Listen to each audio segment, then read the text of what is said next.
Hello, friends, and thanks for listening to the first episode of the Capital City Soccer Show, your independent source for everything Austin FC. My name is Landon Cottom, and I'm joined by Mr. Jeremiah Bentley. Yeah, welcome to the show, everybody. We're happy to be recording again and look forward to working with the good people at CapitalCitySoccer.com to build the excitement around the launch of our club in 2021. So, Jeremiah, I think a lot of people will be familiar with us. Others may not, but why do we have a new show? Why are we doing this show? Well, we love talking to each other, which is apparently something that sustains both of us. But I think we've both followed and engaged with Troy and Zach at CapitalCitySoccer.com a lot over the last year or so. And really gotten excited about what they're looking to bring to the table in terms of being the single best independent news source for Austin FC, and saw this as an opportunity. They have a website, but not a podcast. And we had a podcast and not a website. So it just seems like a natural partnership. And we're really excited to continue bringing the same type of content we had before and get folks ready for the launch of our club. Yeah, I completely agree. I'm couldn't be more excited to be working with the good people over at Capital City Soccer. So hopefully some people will be listening to this show. And if you like this show, we would encourage you to share it with your friends. If you don't like the show, I would encourage you to give it a few more episodes before you make your mind up. So, all right. So we would be remiss not to mention what all's going on in the world right now. There's a lot of stuff happening for a lot of different reasons. The protests against police brutality is one of the things going on, and we're gonna cover that topic with our first interview guest, which is Kaitlin Swarts, who was the founder and CEO of Upper 90, which is an organization in town that a lot of you will be familiar with. Austin FC then brought that organization into their 4ATX Foundation, and so she is she's working, still doing a lot of that good work in the community that she was doing with Upper 90. But doing it with the reach and more resources through Austin FC. So that's a really great interview that we'll have coming up here in a little bit. So, and like I said, we're gonna get into some of the things that are going on in the world right now. We're also planning on covering that type of stuff a good bit in our next episode. And so, we're not going to talk about it a ton in this episode, but just know that it is a thing that is important to us and that we do care deeply about, and we are going to talk about it in that interview with Kaitlin and then also in that next episode. So stay tuned for that. Jeremiah, do you want to talk about some soccer? I would love to talk about some soccer. And we've been doing, we've talked about soccer. We've talked about the idea of soccer a lot in a world without soccer. And we had some Belarus talk at one point, and yeah, I mean, the most of the big leagues in Europe are getting back to play. So have you been watching any German soccer? I have. I didn't watch a ton this weekend, but the first 2 or 3 weeks it was on, I was watching usually at least a game or two on the weekends, like each day. I haven't been able, because of work, I haven't been able to catch the midweek ones, but yeah, I've watched quite a bit of it. How about you? Yeah, I've watched quite a bit of it. And the big question is, what do you think about the piped in crowd noise? I don't like it. I would honestly I think there's some people who are more drawn to like the spectacle of a soccer game, which I'm not judging that at all. It's like kind of two camps. Like you just kind of like the excitement of it, which I think those type of people probably do like the crowd noise. I lean more on like the nerdy end of it, and I would really love to be able to hear what the players are saying to each other and like what the coach is yelling on the sideline. And you can't really hear it because of the piped in crowd noise. And so I would honestly love to be able to just hear what they're saying on the field. Yeah, and I feel. What about you? Yep. Are you a fan of it? Yeah, I liked it. So I think the first week we got more of just the natural, where you could hear everything that's going on, and yeah, I liked it better. I mean, I get, if you don't care about the match at all, and you need to be guided by the sound of the crowd, and they've gotten better about it, right? Like about chants and like VAR reactions and stuff like that. But yeah, overall, I mean, we can't pretend like what's going on is not going on. And so I think in that way, it's good to take advantage of this opportunity to hear the match and like not pretend it's just it's a crowd full of people. Like acknowledge that it's empty. And then I know in Germany at one point you could buy a cardboard cutout of yourself and put it in the Yeah, stadium. I did see that last week. There was I don't remember what team it was, but there was several hundred of them up in the stands, like the cardboard cutouts with the faces. I kind of liked that. Yeah. It made it look like a bit more colorful in the stadium. Um, so I like strangely kind of like the cardboard cutouts, but I don't like the piped in sound. Yeah. So one of the next leagues that's going to get started is MLS. So they announced the other day that they're going to be starting play on July 8th in what they're calling the MLS is Back tournament, which is, I don't think a very good name for a tournament, but it's an MLS tournament nonetheless. So I will love it and I will watch it. Yeah. It's definitely not very creative for sure. Yeah. So what did you watch the draw? No, I listened to Extra Time's kind of recap of the draw, but I didn't get a chance to watch that. I heard that was kind of weird too. Did you watch it? I didn't watch it. All I heard about it was it was kind of weird that everybody. Yeah, I was on a Zoom call and like some people were like wearing like suits and ties, and then like LAFC just sent a fan who was just wearing a jersey. So it was like a weird like pandemic world event over Zoom. So I like fitting for the time, but I heard it was kind of strange. And fitting for MLS, right? Yeah, and that's we'll get into how we think this is going to go later. But first, let's go over some of the details of the tournament. So the MLS is Back tournament is going to start on July 8th and run through August 11th. And it's going to be happening at the ESPN Wide World of Sports, which is it's essentially on Disney World's resort in Florida. And so it's essentially going to be like a little mini World Cup. There's going to be 6 groups, one group of 6, strangely. So 5 groups of 4 and one group of 6, which is like again a weird and MLS thing to do. But in fairness, how do you equally divide up 26 teams? So I'm not going to fault them for that one. The top 2 teams from each group are going to go through to the next round, as well as the 4 best third place teams will go through to the next round, which is going to be single game knockout.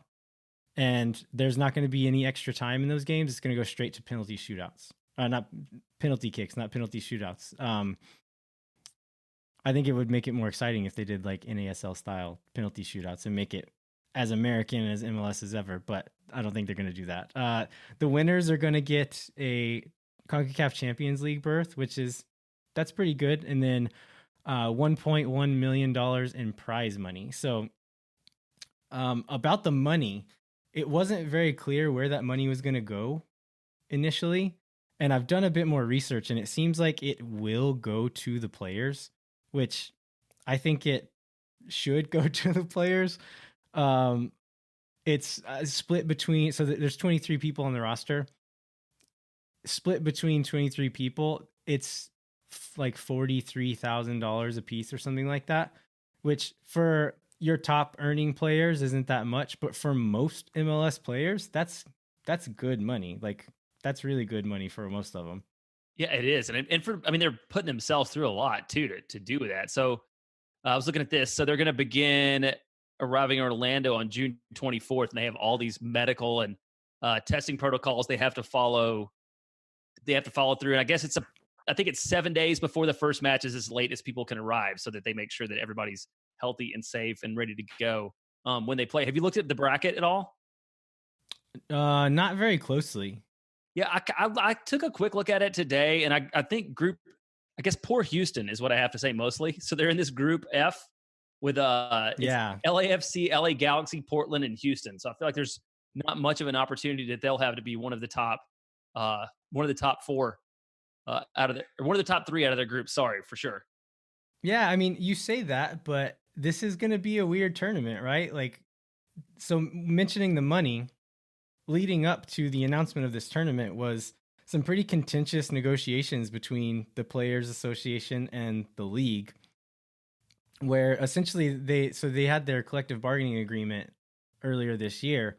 That was never formally ratified. It was scheduled to happen later on, and then the pandemic hit, and so the league still had a bunch of leverage on these players, and so essentially the league was playing hardball in these negotiations, and we're trying to get them to take pay cuts like what MLB is doing or these other big American leagues, which it seems fair at first glance. But again, like we mentioned, these players don't make that much money. Like a lot of these MLS players don't make that much money.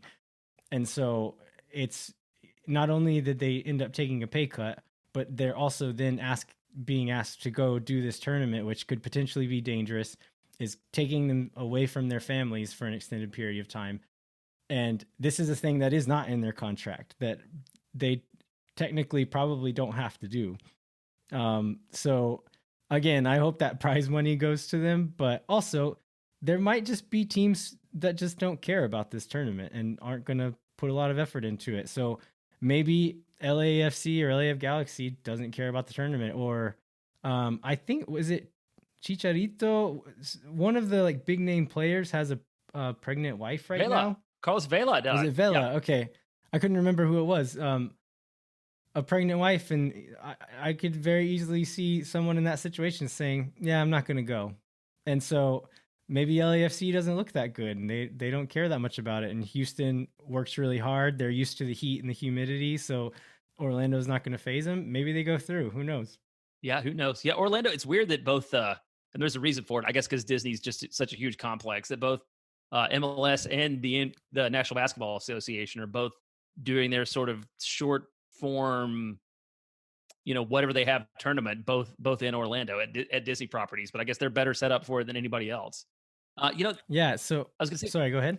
on the CBA, the bad thing is, I think we've talked about this, and then I know a lot of people have, but it feels like the players finally got like a fair CBA after 25 years of playing, and then they almost lost it, right? Because the owners were in a position to walk all that back, and so I'm glad that they were able to arrive at something that made sense, and hopefully the players. I don't know what the exact details were, but hopefully the players came out okay in this. Yeah, it didn't end up as bad as it could have. The players ended up kind of making a stand, and they gave up some stuff, but I think it ended up being like a 5 to 7% pay cut across the board, and then a lot of these bonuses that were scheduled to kick in have essentially been pushed back a year, and so it's not terrible, but it's not the deal that they agreed to before either. So we're talking about the piped in crowd noise and the empty stadiums in Germany. This is going to be essentially like what's going to look like youth soccer pitches with no stands around them. So it's just going to be interesting to see how they handle that. Like, do you put in crowd noise if there's no actual stands around the pitch for there to even be a theoretical crowd in? I think there's an opportunity for MLS to kind of just kind of like lean into the weirdness and do some really interesting things. But there's also an opportunity for this to be really, really awkward and strange. So is this tournament going to be a disaster, or is this going to be the most gloriously MLS thing to ever happen? I think it can be both. I feel like a disaster would be the answer is yes. Yes, would be the most gloriously MLS thing to happen. But to your point earlier, I mean, I do kind of miss the 38-yard run up penalty kicks. Like I think they could have really brought that back and made a difference. Yeah, why not, right? So I have heard some talk that they're going to do some like interesting coverage of players throughout this tournament, which they're all staying at the same resort, right? So there's kind of this weird situation where all these players are going to be together for an extended period of time. So I think there's some really interesting options for content creation around that, and kind of show off personalities of these players, build some interest in the league in that way. So I'm hoping they take advantage of that kind of stuff as well, and really get to highlight the just kind of these characters that exist in the league, because I think that's something that MLS hasn't always done a great job of. They focus so much on kind of presenting this shiny packaged product that individual personalities don't always get to shine through. So this might be an opportunity for that to happen, and I hope they take advantage of that. Yeah. And so what network carries this? That kind of style makes me think about sort of this, the Olympic style, let's tell some human interest stories and build some compelling personalities, and I think they're all going to be on ESPN. Yeah. But ESPN's pretty good at telling stories too, which they've had to do which I don't know how many of the documentaries you've watched, but they've certainly had to shift the way that they cover things, being a full time sports network in a world with no sports. Yeah. So yeah, we'll see how it goes, but hopefully we get some good content out of it. So, So, sorry, go ahead. oh no, I was just gonna talk about the tweet that we saw and everybody else in Austin saw, and I think like 20 people texted Tom Webb about to see if he was gonna spill any information. Hector Moreno. Yeah, Hector Moreno liked a tweet from Austin FC, and then after some digging from Mr. Troy Bryan over at CapitalCitySoccer.com, he found out that he actually follows some of the Austin FC social media accounts, and it would be one thing if he followed like 10 other MLS teams. It's the only one, just Austin FC. So that started this big rumor of maybe Hector Moreno is one of our DP signings that's going to be coming in. Yeah, I think we've talked about it's like the first. It seems like the first real rumor, right? I mean, we've had Yeah, names, but no, but not like anything meaningful. yeah, it's all like essentially like Chicharito is one of them, but that's just one of those names that pretty much every club or the fans of every club were linking Chicharito to their team. But there was never really any substance to that. This one seems like it has some substance. Um, so I didn't know a ton about Hector Moreno. I mean, I knew kind of the basics, but I did kind of a deep dive and learned a lot about him over the last 24 hours or so. So I would, after doing all that, I would be on board with this signing. So at a high level, can you like describe him as a player right now? What are his strengths, weaknesses, his attributes? Yeah, so for when he was younger, I think these comparisons have kind of fallen off. But when he was younger, people were saying he was like the next coming of Rafa Marquez, which, for those of you who don't know, Mexico legend. He's played at lots of big teams. Was known as like where he really shines is playing in Marquez. I mean, is in a back three, playing that center back in a back three, and being able to carry the ball forward. And so, really graceful and skillful on the ball, moving the ball forward, and then an absolute bulldog when defending, and will run some people over and put in some really nasty tackles. So Moreno is kind of in cut from that cloth. I don't think he's as ruthless a defender as Marquez was. I don't think he's as talented on the ball as Marquez was, but he's not far behind. And looking through his career, he started out at Pumas in Mexico when he was pretty young. Made a move to AZ Alkmaar in the Netherlands and played there for 3 years. I think had his first Champions League run in that stint there. Moved on to Espanyol in Spain. He played there for 4 years and was named the club's player of the year in the 2011-2012 season, which that's a pretty big deal to be player of the year for a top half Spanish team. So after that, he went back to the Netherlands, played at PSV for 2 years, then made a big move to Roma, which didn't go very well for him. That was in 2017. He only stayed there for 7 months or so, and then ended up being sold to Real Sociedad. Played there for a year and a half, and is now playing in Qatar. And has been there since last year. Listeners, you won't be able to see this, but I'm actually wearing a Real Sociedad shirt right now, just because this was one of the few times I get a chance to talk about that team. But I lived in that city in Spain, and they were pretty dreadful to watch when I lived there. So any chance I get to actually talk about that team and be excited about it, I want to take it. I love that. Yeah. So in his style, how do you feel like it fits with what we know about how Josh Wolf wants to play? Yeah. So going back to that stint at Roma, I was looking into like why it went so bad, like what happened, and so a guy named Ian Cersolo who lives here in Austin, he's a huge Roma fan, and so I sent a message to Ian, and it's like, hey, what happened with Moreno at Roma?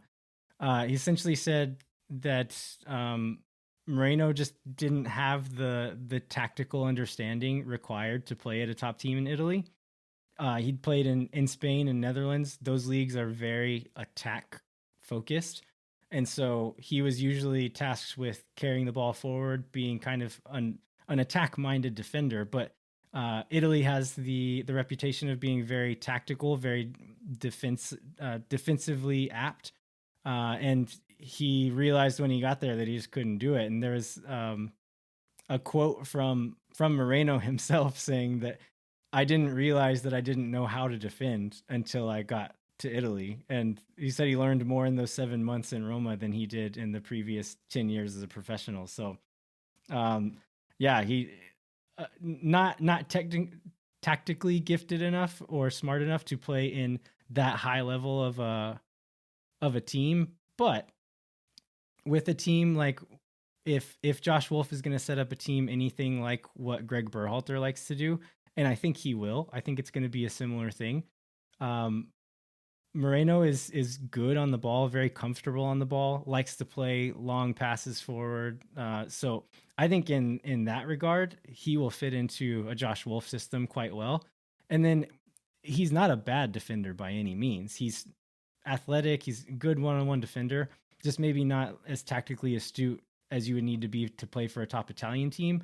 But MLS is a league where Chad Marshall was the best defender in the league for several years, and so I think he'll be fine here on a defensive level. And then going forward, he'll bring a lot. So yeah, I think he would fit in fairly well to a Wolf system. Yeah, and his national team career has been impressive too, right? He's played in 3 World Cups. Is that right? Yeah, so he was like he didn't start every game in the first World Cup he went to, but then in the last two, he started every game for Mexico in those games. Or maybe I think he missed one because of card accumulation. But out of 10 World Cup games, no, maybe 8 World Cup games in the last 2 World Cups, he played in 7 of them. Started in 7 of them. Yeah, and then as recently as what was it Gold Cup? Was it Gold Cup 29? When was that? Yeah, When Gold Cup in yeah. 2019. He was so he's 32 years old now. He'll be 33 at the beginning of the next MLS season. So yeah, you think age might be a factor, and maybe his glory days are behind him. But he was starting for Mexico as recently as last year, and was getting call ups as recently as you really could have. So he's still in Tata Martino's mind for the Mexican national team, and so 33 years old, not that old. He's a good athlete. Seems like he's in really good shape. So I think he would still have a good few years in him. Yeah, I also noticed he's like shirtless on his Twitter profile, and I can say Yeah. for sure that, and he's got like his model wife or whatever too, right? Or girlfriend. I'm not sure what she is, but yeah, it was very clear that yeah, the guy's still getting around the field pretty well. He's not Pirlo eating scones and like laying at the Yeah. back and smoking cigarettes or whatever. So yeah, he's super I, impressive. And I know I've said before that I was not like really excited about a DP that was a defensive player, but this, I mean, he seems like a guy that can be creative and could really make a difference and really set the club up for success from the spine and play into everything we hear from Claudio and Josh about how they want to play. yeah, he's not super expensive. I mean, his salary would probably be quite high, but transfer market has him valued at 3.5 million. So it's a fair amount of money for an MLS team, but it's not the 15 million that Atlanta played for Barco a few years ago or whatever. So it's a doable value. And then if you could get another big name on a free, or yeah, there's still room to get attacking players on top of that. So yeah, it seems like it would be a decent fit. So we'll see what happens. And I think it would be interesting if this becomes this starts to look like it might be a thing that's happening, to get a Mexico fan or maybe like a Mexican journalist or something on the show to talk more about Moreno, because they would most definitely know more about him than either of us do. More than your hours of watching YouTube videos about him today. Yeah, I watched some interviews with him as well, just to kind of see like what his personality was like. Because whenever Chicharito was signed, I went and did that with him, and was like, oh, this guy's electric. Moreno is not that personality. I did notice that interviews in Spanish, he's a bit more animated and a bit more engaging. his English is it's quite good. I mean, living in the Netherlands for so long, I imagine he learned a lot there. But so he's not going to be like that electric like fan favorite personality, but he's also not a boring person by any means either. Yeah, and I think what he brings. Remember we did what he brings to the table seems like it would definitely make up for that. So do you want to talk about? Let's shift from soccer to just generally what's going on with Austin FC in the club. I know they just put in a bid for the Gold Cup and also the NCAA College Cup coming up. Yeah. What do you how do you feel about that? I think it's cool. I mean, I don't know. I don't know. Yeah. Obviously, the Gold Cup, I understand. The NCAA College Cup, I don't know a ton about, but I think it's exciting that they're in a position now to go ahead and like start making bids for these kinds of tournaments. And I think when I've thought about the stadium, and I think all of us have done this, like we've always just thought about Austin FC and kind of had this vague idea that there would be other soccer, that we would be able to watch in this environment. And it's really exciting to see real world examples of the kinds of soccer we might have coming to town. So I think that part's really exciting. I'd assume that there's probably a lot of appeal in that too, right? I mean, we're gonna have a brand new shiny 20,000 seat stadium that is going to be the jewel of the league that people are probably going to want to come to and bring tournaments to. Yeah, and I think I mean, I think from a fan perspective, the Gold Cup is really appealing. Just I'm not sure what teams would play here, but to go see like a big international tournament like that, I think that would be a lot of fun. But from the club perspective, kind of a strategy perspective, hosting a tournament like that, and I imagine they would be using the training facilities as well. Um, we're gonna have a World Cup on American soil in 2026, and that could be kind of a good practice run for hosting maybe an international team as like having Austin as their home camp. So that could I don't know. This is I'm just guessing, but that could be another reason why Austin FC is interested in doing something like this to show that they have the facilities and the wherewithal to put on something like that, and that they can host events like that, and maybe it would lead to getting more things in the future. Yeah, yeah, that'll be. It's just another example of what they've managed to build. I went to the stadium. I hadn't been there in a while. Oh well, we went there like 2 weeks ago. I hadn't been there in a long Yeah, time, and one of the things that I think about a lot is even in the drawings, it seemed like a bit of an aluminum box, and maybe I was just like not creative enough to really think about it. But like, when you see it, it's substantial. And when you see it coming in the skyline, or when you're driving in on Breaker, and then when you get up, close to it, like it's like a real stadium. Like yeah. it's solid. It's it's going to be a landmark in that part of town. Like you can see it from several angles from pretty far away. It's yeah, it's going to put a mark on the skyline for sure. Yeah. And it'll contribute, as that part of town grows out. It'll be really neat. It'll be a really neat thing to see. And like if from remembering from sneaking onto that site like a year and a half ago when it was just like the place that maybe the Just stadium dirt. was going to be and it was just dirt. Yeah. From that to what it is now is incredible. Yeah, that's amazing to think about. So hopefully one day soon, like quite soon, we'll be able to buy some tickets to sit in that stadium. So the team announced recently that the premium seats have officially sold out, and there have been kind of hints and rumors that the general tickets are going to go on sale soon, sometime soon. We don't really know when. Um, yeah, so it seems like maybe the club is I think they're kind of put in a tough position right now where there's a lot of people who would have bought tickets that are maybe in a tough position right now because of the pandemic, or maybe aren't working, or maybe don't have as much income coming in as they thought they were going to. And one of the questions that the salespeople have been asking as they're calling um, deposit holders is, would you be ready to buy tickets now, or would you prefer to wait a little bit later in the future until things are a bit more steady? And it seems like they're kind of polling people to see like what that's going to look like. So I wouldn't be surprised if that gets pushed back a little bit, and I also wouldn't be surprised if they called us next week to buy tickets. So we'll kind of have to see what that looks like. Yeah. And so have you gotten that call? Every time I keep seeing on Reddit, people saying they've got a call from their person, and I have not gotten a call from my person. and it stresses Yeah, me out. I got like the little survey. It seems like they're kind of just doing like a little survey. Like, is this still like how many tickets are you looking to buy? What sections are you hoping, like general sections are you looking to buy? And then they like reiterating like this isn't binding. We're just trying to get a good idea. And then also ask that question of like, are you ready to buy now, or would you prefer to wait a little bit longer until like the world is a bit more certain of a place? So yeah, that's all that call was. So those of you listening, if you haven't gotten the call or you missed the call, that's all it was. You didn't miss your chance to buy tickets. That's all it's going to be at this point. um but it seems like we do have a bit more knowledge of how much tickets are actually going to be at this point, because those those premium seats were sold out. That's about 25% of the stadium.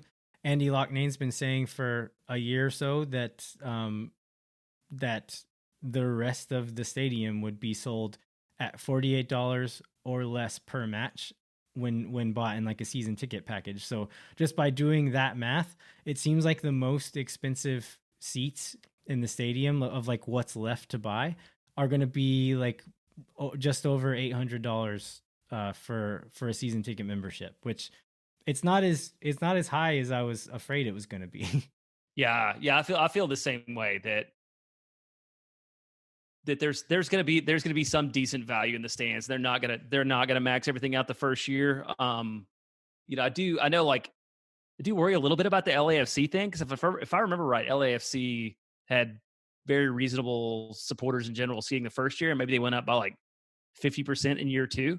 So hopefully that won't happen. But they're definitely not charging as much as they could charge given the demand that people have. And one other thing I saw, I think it was on Reddit, because I guess there are people that are premium deposit holders that weren't able to get premium seats because they had sold out of all of them, which is again good for demand. But we wondered a little bit about where the premium people would be slotted in Right. once general came about, and if they would like move immediately to the top of the line ahead of the people who made the general deposits, which is not what we hope would happen. And it's strictly time based. So if you put a general in ahead of someone in premium, like they're going to slot in behind you, which was good to hear because they could have, again, to just maximize how much money they were going to get out of people. Right. They could have moved the premium people to the front of the line, and they chose not to. Yeah. Yeah. Let's hope that that is what happens, because I didn't put in a premium deposit. So I didn't either. um what do you, if you had to guess right now, what would you say supporters tickets are going to cost? My guess is between $500 and $600 a year. I just Yeah, I think that's about right. Looking at Capital City Soccer has a good article written about this where they kind of compare the prices of different ones around the league. It's I think most of the prices are from last season, so all of those are probably were a bit higher this season. And then you just think about like the very high demand that we've seen in Austin so far. Yeah, I think that you could between 5 and 600 is probably a realistic estimate, which would put us among the most expensive ones in the league. Um, but yeah, like I said, it's I don't think we'll if we are I don't think we'll be the most expensive, and if we are, it's not going to be by much. There's going to be other high demand teams in the same ballpark as us. Yeah, and I've been preparing my family for it to be $700 a ticket, so that way anything under that, I feel like we're saving money. We're coming in under budget. You're brilliant, Wait, Jeremiah. it was $599. What a deal! All right, let's get to that Kaitlin Swarts interview. So, Kaitlin is the vice president of community engagement for Austin FC. She was also the founder and CEO of Upper 90 before that, which is now part of the philanthropic arm of Austin FC. And so, Kaitlin and her team are doing some really amazing things for the community here in Austin. And so, this is a really interesting interview, and really shows some of the impact that they're able to have in this city right now. So, let's cut to that.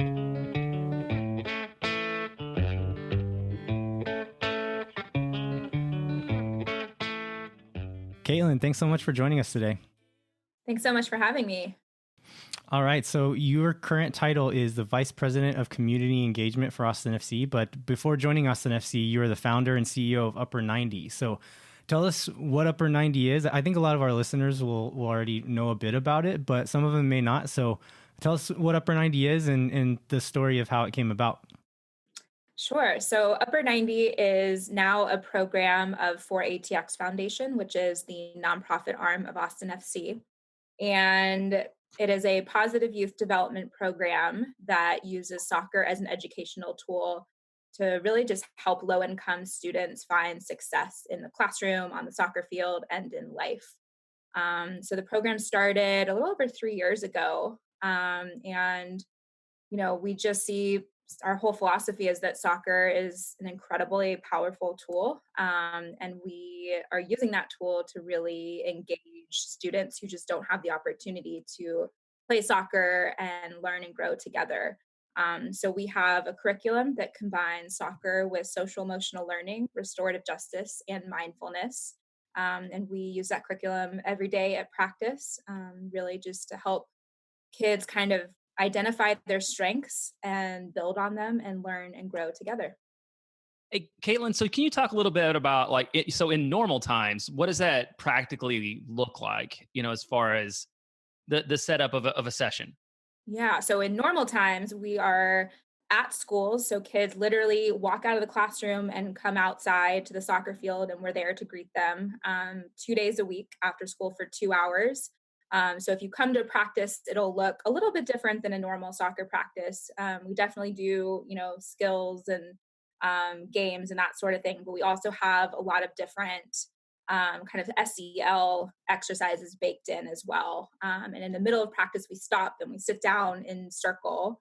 That's where we do the restorative justice work. And then on the weekends, we meet, and that's when we do our community program. So kids from wherever, it doesn't matter, where they go to school, they can come out and be a part of the program. And we do anything ranging from scrimmages and games to field trips. We've gone to UT and St. Ed's to watch the women's team play and do clinics there. We've, taken tours of the campus. We'll do family potlucks. So it's really just a way to kind of rally the community together around these amazing students.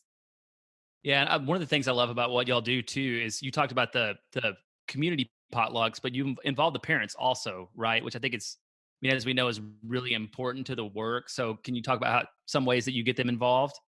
We do. So, the beautiful thing about soccer is it's just fun for everybody, and parents like playing, parents like watching, and it's just really a good place to meet people where they are. So we invite them. They can watch practices if they want during the week, and then on the weekends we invite them to play with us. We'll do, like I said, we do potlucks. We've done college nights where we'll say, come play soccer, watch your kids play soccer, and then we're all going to go inside and talk about, what it's like to be a first generation college student. So it's really about, soccer is kind of the common language that everyone speaks, and that's kind of the tool that we use to build relationships, build trusting and long-term relationships with these families, because we know that, kids don't grow up just at school, right? They grow up at home, and so building relationships with their families is really important as well. And then how's that shifted now? I mean, what does your programming look like given the current situation? I think just like everybody else, we're doing our very best to adjust and be adaptable. We ran a 6-week spring program virtually when everything hit in Austin, and it was a good learning experience. I think there's no replacement for face to face, in person, kicking the ball around. But we met with the students virtually each week. And I think the coolest moment for me, I was able to jump into a few here and there. And there was one day where a student of ours who had moved back to Mexico to live with his mom in Mexico, we hadn't heard from him since he moved. And then all of a sudden he just pops up on the Zoom call, and he's there and he's ready to do circle with us. And he's excited to show us how his English has actually improved a ton since we, last saw him a year ago. So in some ways, it was challenging, but in some ways it was really beautiful in that, it doesn't matter where you are, you can join us from a Zoom call from wherever. Yeah, I'd imagine the moments of those kids are like the most rewarding part of that work, right? Oh, 100%. The relationships with the kids, it's everything. It's the reason we do what we do. They're amazing kids. They have so much potential. And yeah, it's just wonderful to be out there. And, I think that's why we try to create as many opportunities as possible for the community to come out and volunteer with Upper 90 and get to know the kids and just kind of bring the community together through soccer. We've gotten to attend a few of y'all's events with when Anthem was involved with things, and it's to see those coaches interacting with those kids it's a really special thing that y'all are doing. Thank you. Yeah, we've loved having y'all come out. I think the coaches, we just are so lucky. We have an amazing group of coaches, and especially, half of the coaches that we have are actually students who have come through the program and graduated high school, and this is kind of their first job experience being an assistant coach. And, as it is for someone like me to be out there with the kids, there's absolutely no replacement for somebody who literally grew up in the exact same neighborhood and went through the same kinds of experiences being out there as role models and kind of helping guide these students through their pathways. So yeah, it's our coaches are a special, very special group of people. So you've already mentioned this a little bit, but I think it was earlier this year, Upper 90 became part of the 4ATX Foundation, which is Austin FC's philanthropic arm, and you are technically an employee of Austin FC now, correct? I am. So you actually mentioned I technically have two titles. So I'm Okay. Vice President of Community Engagement, and my other hat is Executive Director of 4ATX Foundation. Okay. So yeah, I think, it's been amazing just watching this whole process, bringing Major League Soccer to Austin. And I think just for the club to make that kind of an investment, to see Upper 90 and to see the work that we're trying to do and make that kind of investment in the program, just really says a lot about kind of the mindset of where we are as it relates to community. So we are in full strategic planning mode over here at Austin FC and with 4ATX Foundation. 4ATX Foundation launched over a year ago, but we don't have a mission statement yet. We don't have a vision statement yet. So we are kind of working on that organization and really getting clear on what is the impact that we want to have in the community. What do we want to move the needle on? What are those key issues? And so we should be releasing more information about that later this fall. Awesome.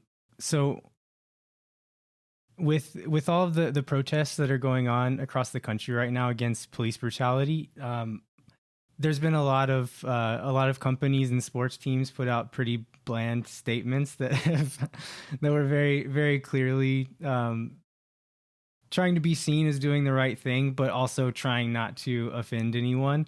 Austin FC came out with a statement last week that I thought was quite strong and mentioned some things pretty bluntly. And so I'll read a little bit of that post and then we can talk a little bit about it. But it started with, "Today, tomorrow, and together, Austin FC stands in solidarity with individuals and groups who continue to fight for justice in the name of George Floyd and countless other people from the Black community who have lost their lives at the hands of racism and senseless violence."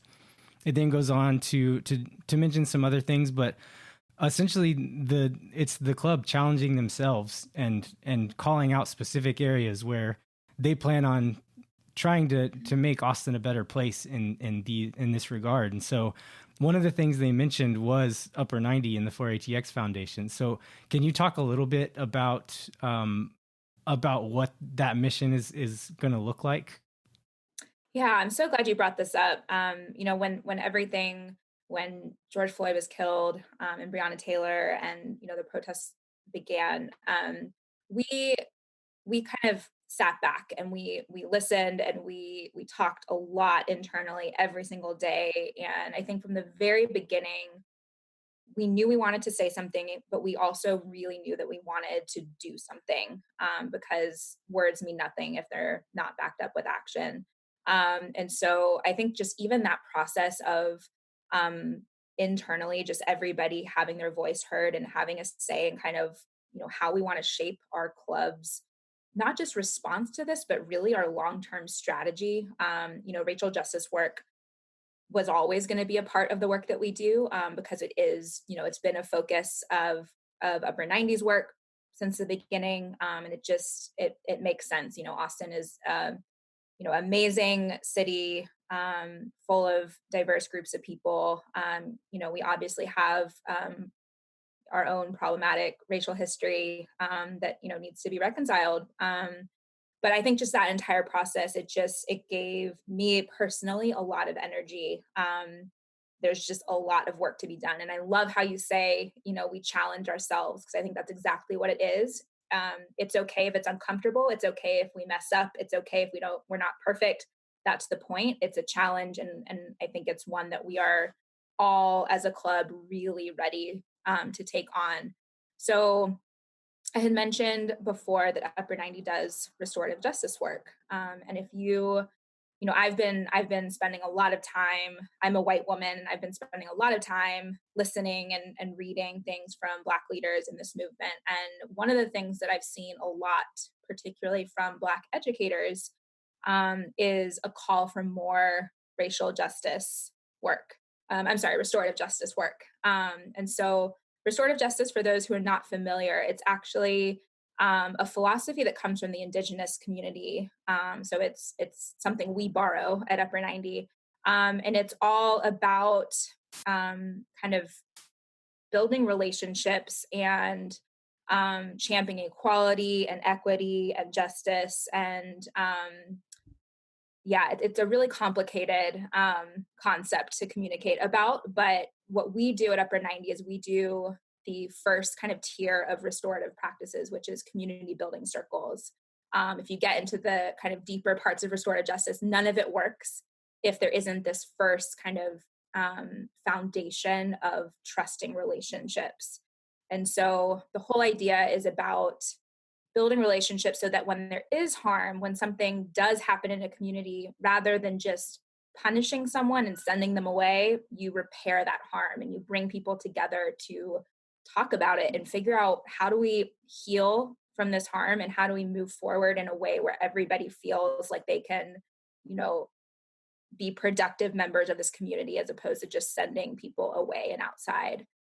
So I know it's a super abstract concept, but what it looks like at Upper 90 is literally in the middle of practice, we will stop and we'll break into small groups, and we'll sit down in a circle, and we use a talking piece, which is for us a soccer ball.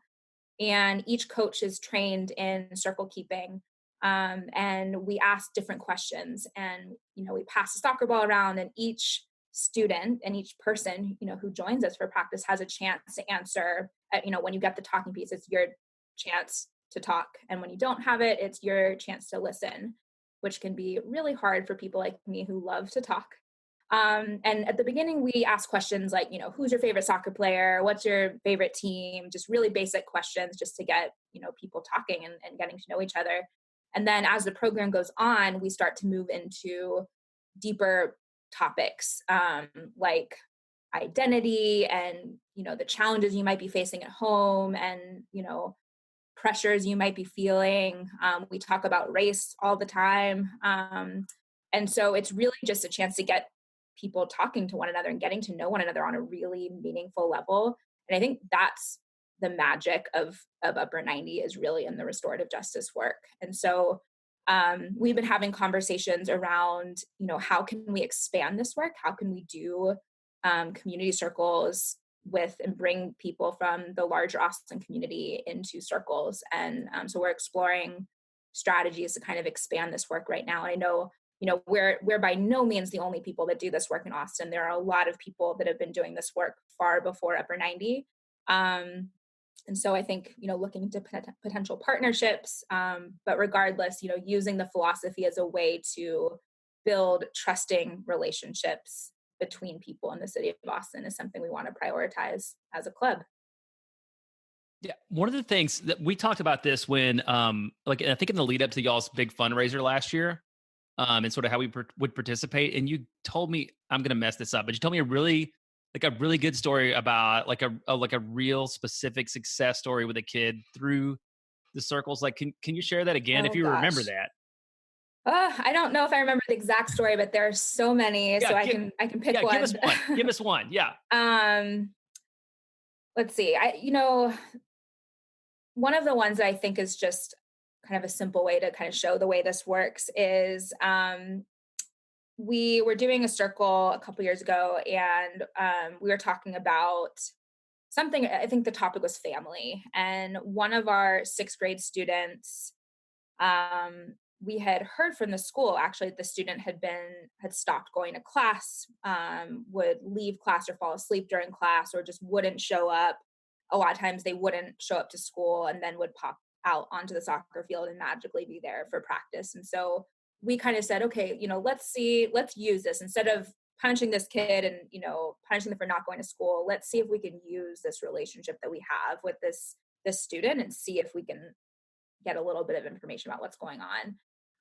And so he ended up sharing in this circle that, he didn't really know what was going on. His mom and dad weren't talking to each other, and his mom was sleeping in his room, and he just didn't know what to think, but he was really upset and wasn't sure if his family was falling apart.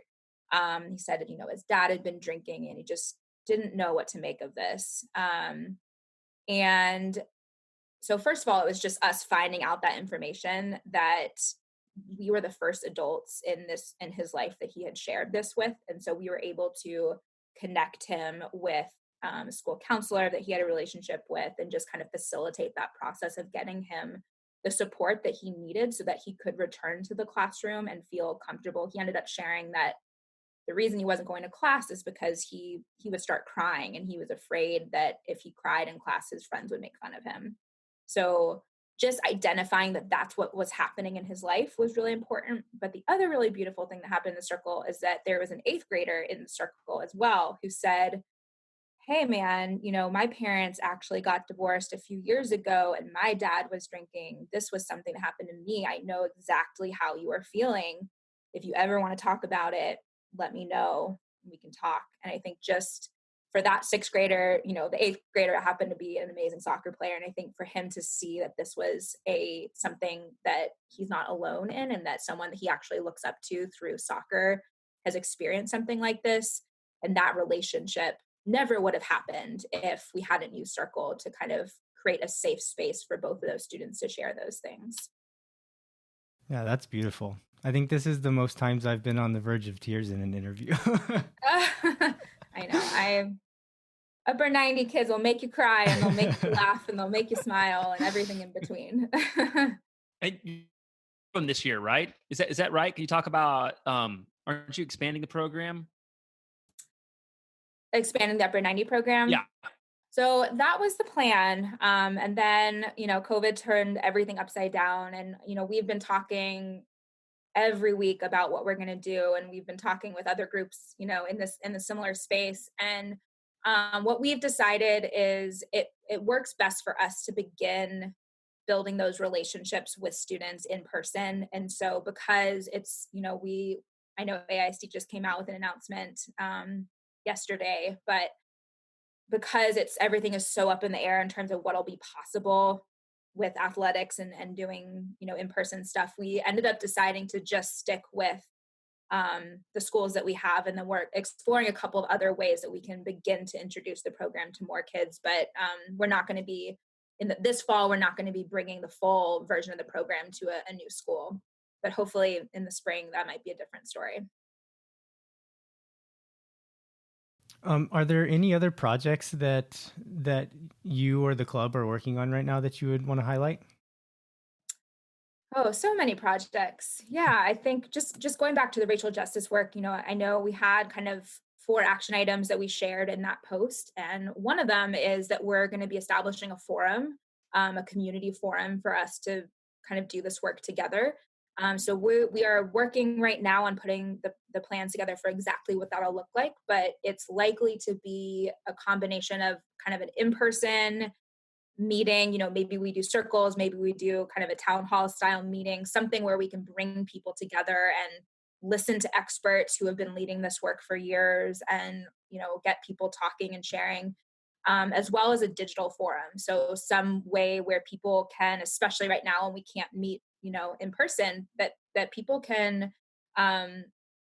we can solicit ideas from the community.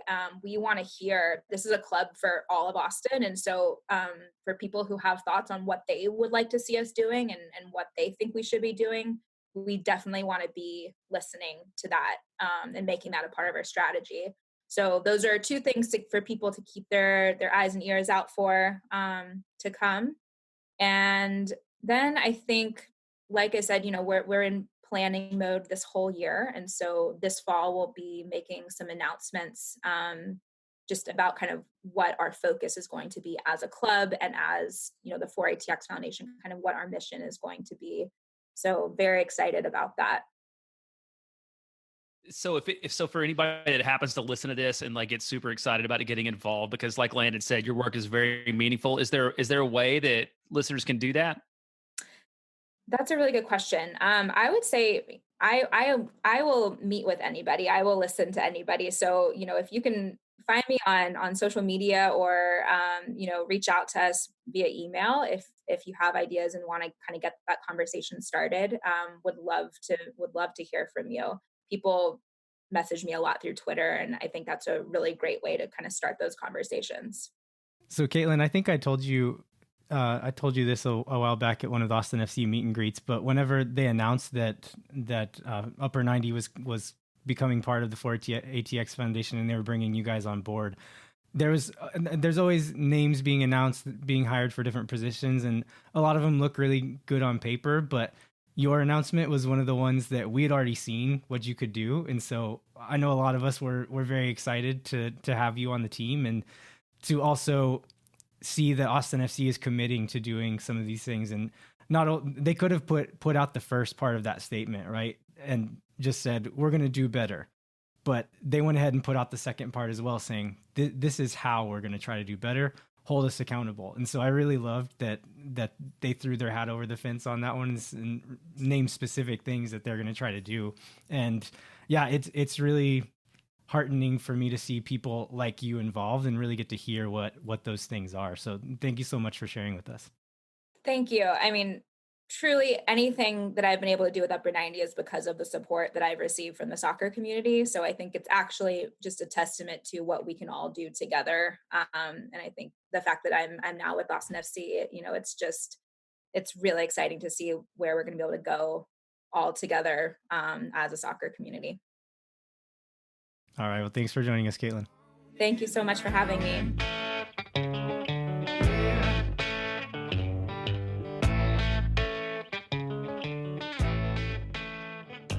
All right. We want to thank Kaitlin one more time for joining us and taking the time to talk to us. As she mentioned in the interview, they're not the only people in Austin or in the country doing this kind of work, but it's another avenue and more resources being put into this kind of work to reach the kids in these situations. So I think the more work being done in that field, the better. Yeah, and I do like the appreciation of the club that they can't solve this alone, and they may not, they're not the ones that necessarily have the best solution to it. So they need to be a part of the community and a part of the broader conversation and plug in through the way that makes the most sense to them and who they are. And another part of the statement that I really liked that we didn't talk a lot about was when they mentioned the part about looking at their own hiring practices and promotion practices and making sure that the way that they behave organizationally was true to what they were doing in the community. And that's something that I haven't seen 100% of the time from companies that have talked about, we're going to write a check for this, we're going to fund that. But, they appear to be putting their money where their mouth is and saying, we're going to do all these public outside things, but then we're also going to look at kind of who we are and how we hire and how we treat people and make sure that our internal values reflect what we're doing in the community. And I thought that was really positive. Yeah, so there's a lot of ways to get involved these days. Some of them. Sorry, I'm gonna start that over. So there's a lot of different ways to get involved with these types of causes. Jeremiah, can you point some people in the direction of a few of them? Yeah, absolutely happy to do that. So I know the club has pulled a few out, and then we spent a lot of time, sort of my day job as a community affairs person, talking to different people and organizations who are doing this work. And there's a couple that really come to mind. The Austin Justice Coalition who is really looking at equality and justice across the board. And they're the ones who organized a lot of these rallies and protests. They're a really great organization to support. The Austin Area Urban League has done a lot of work in this area and continues, especially around like education and equality and attainment. And then, no good work over the last 50 years has been done without the NAACP Legal Defense Fund, which is a national organization, but one that has really been at the forefront of making sure that these people that are leaders in these movements that end up in jail for no real reason have the right kind of defense they need, and they're able to tell their story and stand on their own. So those are three that I think are really good. And we'll put those in the show notes too, so people have the chance to connect with the work that those groups are doing. Yeah, and if you don't have the spare money to give to these types of causes, there are things that you can do for free. Contacting your representatives to let them know what kind of changes you want to see being made in your city, in your state, in your country. Also, voting for people who are saying they want to make these kinds of changes in your city, your state, and your country. So those are things that you can do that are free and that everyone has access to. All right. Before we wrap up, we would like to remind you to rate, review, and subscribe this new show. Like I said, if you don't like this show, give us a few more episodes before you rate and review, but go ahead and subscribe. Also, visit capitalcitysoccer.com to find all of the latest Austin FC news and analysis. Be sure to share it with your friends, neighbors, whoever. This is a new show that we're building, so we're starting from zero pretty much. So any of that really helps us out, and that's how podcasts grow. Really, is word of mouth. You can do all the promotion and all of this and all of that, but really the way that podcasts grow the fastest is by sharing it with people who you think will like it. So please do that if you find it in your heart. Yeah, and we're excited about our next show. So we'll be back in 2 weeks. We're going to interview Rudy Mateer, who's a longtime supporter of Austin FC. He's a soccer dad, coach, and ref. I'm guessing not all at the same time, although it'd be pretty exciting if you conflicts of interest there sometimes. Possibly, yeah. And he's also a Pflugerville City Council member, and it has a lot of interesting perspectives around the intersection of race and soccer. And so really excited to hear what he has to say. He's written a lot on this topic, spoke on it, and so I think he'll be a really good perspective to bring to the show. All right, we will be back shortly with more Austin FC news and analysis. My name is Landon Cottom. My name is Jeremiah Bentley. We'll catch you next time.